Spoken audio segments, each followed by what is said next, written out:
తాడూరి గారు, నమస్కారం సార్. ఒకవైపు మున్సిపల్ ఎన్నికల శంఖారావం మనకు స్పష్టంగా కనపడుతుంది. నిన్న మేడారంలో జరిగిన కేబినెట్ సమావేశంలోనే కేబినెట్ దాని మీద ఒక తుది నిర్ణయానికి వచ్చినట్టుగా స్పష్టంగా అర్థమవుతుంది. అయితే ముఖ్యమంత్రి గారు ఒక 15 రోజులు ఉండరు. ఇవాళ దావోస్ వెళ్ళిపోయారు, అట్నుంచి అటు ఆయన హార్వర్డ్లో ఒక 1 వీక్ పొలిటికల్ క్లాసెస్కి వెళ్తున్న పరిస్థితి. ఫిబ్రవరి 3న వస్తారు.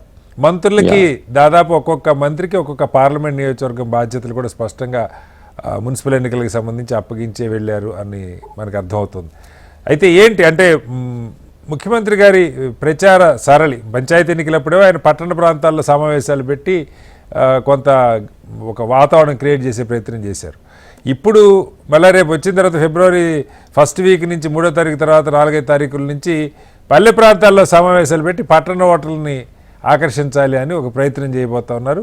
ముఖ్యంగా తెలుగు రాష్ట్రాల్లో, ఉమ్మడి రాష్ట్రాల్లో అత్యంత పాపులర్ లీడర్లుగా ఉన్న ఎన్టీఆర్, రాజశేఖర రెడ్డి ఇద్దరిని కలుపుకొని వాళ్ళిద్దరి భావజాలాన్ని లేదు వాళ్ళిద్దరి ఆశయాల్ని వాళ్ళు పెట్టిన పథకాలని కలిపి కాంగ్రెస్ ముందుకు తీసుకెళ్తున్నది. అలాగే వామపక్షాలు ఏదైతే ఉద్యమాలు చేస్తారో ఆ ఉద్యమాల ఎజెండానే మేము చట్టాలు చేస్తున్నాం. ఉద్యమాల్లో వాళ్ళు ప్రజల కోసం ఏదైతే పోరాటాలు చేస్తున్నారు పేదల కోసం, వాటిని కాంగ్రెస్ చట్టాల రూపంలో తీసుకొస్తుందని ఇటు వామపక్షాలు, ఎన్టీఆర్, రాజశేఖర రెడ్డి మొత్తాన్ని కలిపి ముఖ్యమంత్రి గారు క్లెయిమ్ చేసుకునే ప్రయత్నం చాలా పకడ్బందీ వ్యూహంతో వెళ్తున్నట్టు కనపడతా ఉంది. ఏంటి బీజేపీ మొన్న పంచాయతీ ఎన్నికల్లో 8 నుంచి 10% మించి గెలవలేదంటూ ఉన్నారు. పట్టణ ప్రాంతాల్లో ఎంతో కొంత పట్టున్న గెలుపులు, ఇది పార్టీ గుర్తు మీద జరిగే ఎన్నికలు, ఏ రకంగా ముందుకెళ్ళబోతున్నారు తాడూరి గారు? డెఫినెట్ గా మీరు అడిగిన దాంట్లో 3 ఒకటి షార్ట్ లైన్ గా ఒకటి చెప్తాను. మీరు అన్నారు కదా విదేశాలకి చదువుకోనికి వెళ్తున్నాడని. బహుశా కేటీఆర్ నేను విదేశాలలో చదువుకొని వచ్చినా అని, ఈయన షార్ట్ టర్మ్ కోర్స్ ఒక 1 వీక్ ది మరి విదేశాలలో చదువుకొని వస్తా ఉన్నారు. ఈ competition between KTR and Revanth Reddy వ్యక్తిగతంగా చేస్తా ఉన్నాడు. But my worry is public మనీతో ఒక సీఎం గా మరి యూజ్ చేసుకొని అంత విదేశీ పర్యటన చేసి అన్ని కోట్ల రూపాయలు ఖర్చు పెట్టి మరి వ్యక్తిగతమైనటువంటి కోర్సెస్ చదవడం అనేది సరే, చదువు అనేది మంచిది, but at the expense of state అనేది నా అభ్యంతరం. నాకైతే క్లారిటీ లేదు, ప్రభుత్వం పెడుతున్నదా ఆయన వ్యక్తిగతంగా పెట్టుకున్నారో నాకు తెలియదు. సీనియర్ పొలిటికల్ లీడర్షిప్ ట్రైనింగ్ అని విన్నాను. క్లారిటీ దేవాల్సింది ఇన్వెస్టిగేటివ్ జర్నలిజమే, బట్ ఇన్వెస్టిగేటివ్ జర్నలిజం మరి ఏం చేస్తుందో చూడాలి. నేనేమంటున్నంటే ఇక్కడ పొలిటికల్ టూరిజం, మీరు అన్నారు సమ్మక్క సారక్క దగ్గర ఇది క్యాబినెట్ మీటింగ్ పెట్టినారంటే ఇవన్నీ కొంత మీడియా అట్రాక్షన్స్ లేకపోతే ఈ పొలిటికల్ టూరిజం జరుగుతూ ఉంటాయి. అట్లా దాంట్లో భాగంగా పెట్టిందే ఇది. పెద్దగా సెక్రటరేట్ లేదని కాదు, ఇక్కడ అడ్మినిస్ట్రేషన్ లేదని కాదు, అందరు కార్లు వేసుకొని పోయి ఎట్లాగో దైవ దర్శనం చేసుకుంటారు. వ్యక్తిగతంగా ఫ్యామిలీస్ చేసుకోవాలి యాక్చువల్ గా. సో పనుల పని గవర్నమెంట్ కార్లు, government facility, government route clearance, government దర్శనాలు ఉంటాయి కాబట్టి మంత్రులందరూ ఫ్యామిలీస్ తో ఎట్లాగో వెళ్తారు అని చెప్పి ఈ క్యాబినెట్ వంక పెట్టుకుంటే దాని మీద గవర్నమెంట్ సొమ్ముతో క్యాబినెట్ ఖర్చులతో అవన్నీ కూడా చూపిస్తారు కదా. మీకు తెలియంది ఏముంది. సరే, నేను ప్రతి దాంట్లో ఇది చెయ్యొద్దు, బట్ తెలంగాణ చాలా అప్పుల పాలైంది కాబట్టి నేను ప్రతి రూపాయికి విలువ ఉంటుంది, పబ్లిక్ పేడ్ ట్యాక్స్ అమౌంట్ అని చెప్పి మాట్లాడతా ఉన్నాను. మంత్రులు కార్లు కూడా లెక్కేయాలంటారు.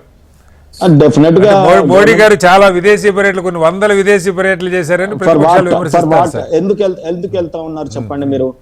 బయలాటరల్ అగ్రిమెంట్స్ చేసుకోవడానికి కానీ, G20 సమావేశాలు కానీ, ఇవాళ ఇంటర్నేషనల్ జియో పాలిటిక్స్ లో ఏ రకంగా ఉంది, ద పర్పస్ఫుల్ విజిట్ కదా. సో ఇది కంప్లీట్ ఎట్లా అవుతుంది చెప్పండి.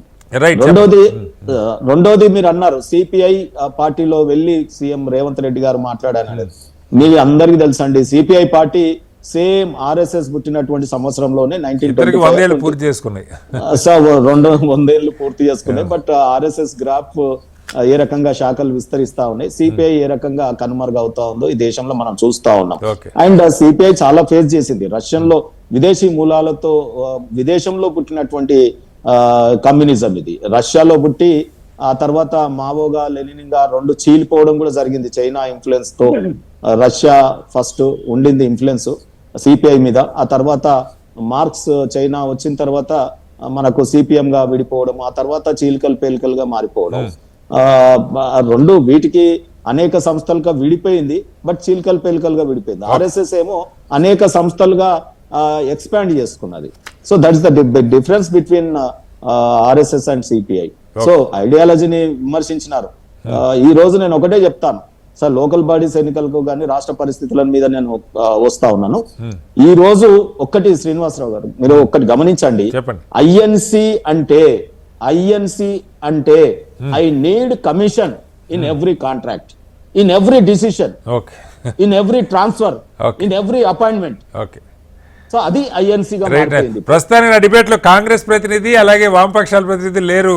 తాడూరి గారు విమర్శలకు సమాధానం మీరు ఒకళ్ళతో తీసుకోవచ్చు. మ్యూట్ పాయింట్ లాగా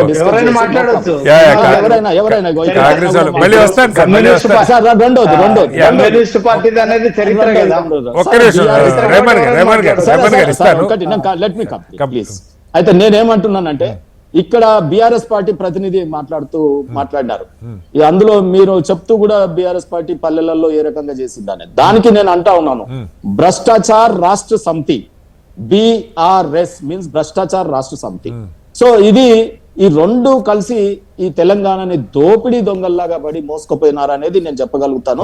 ఎందుకంటే ఇది సీఎం మాటలు చెప్తున్నా నేను. మళ్ళీ నన్ను అనుకున్నారు, ఏది చెప్పులు ఎత్తుకపోయేటట్టున్నారు, నన్ను చెప్పులు గుంజుకపోయేటట్టున్నారు, నా చేతిలో చిల్లి కావలేదు, నన్ను కోసినా నేను ప్రభుత్వ ఉద్యోగుల జీతాలు ఇవ్వలేను, ఈ రకంగా మాట్లాడుతా ఉన్నారు. ఇక కమ్ టు ది పాయింట్, ఈ రోజు మ్యూట్ పాయింట్ మున్సిపల్ ఎన్నికలు, ఇది రాజ్యాంగ పరమైనటువంటి ఎన్నిక, అనివార్యపు ఎన్నిక అయినా కోర్టుల ద్వారా ఏదో రకంగా రిజర్వేషన్ చేయాల్సి ఉంది, డీలిమిటేషన్ చేయాల్సింది అని కాలయాపన చేసినారు. గతంలో బీఆర్ఎస్ ప్రభుత్వం కూడా అనేక మార్లు లోకల్ బాడీ ఎన్నికల్ని పోస్ట్ పోన్ చేసినారు. ఇప్పుడు కూడా కాంగ్రెస్ పార్టీ 2 ఏళ్ళు అయింది, ఇప్పుడు కళ్ళు తెరిచి ఇప్పుడు ఎన్నికలకు పోతా ఉంది. 6 నెలల లోపలనే పెట్టాలనేది మా శ్రీనివాసరావు గారి పోరాటం కూడా మీరు వివిధ ఆర్గనైజేషన్ లో చేసినప్పుడు. సో కానీ చెయ్యట్లేదు. సరే, నిధులు విధులు ఈ రోజు కేవలం ఎన్నికలు ప్రజల మీద ప్రేమతో గాని లోకల్ బాడీస్ ని పటిష్టపరచడానికి కాదు, కేంద్రం ఇచ్చేటటువంటి నిధులు మున్సిపాలిటీకి దాదాపుగా 9,000 కోట్లు, గ్రామాలకి 3,500 కోట్లు, 15th ప్లానింగ్ కమిషన్ నిధుల కోసమే ఈ ఎన్నికలు, 15th ఫైనాన్స్ కమిషన్ నిధుల కోసం మాత్రమే ఈ ఎన్నికలు తప్ప ప్రజల మీద ప్రేమతో కాదు.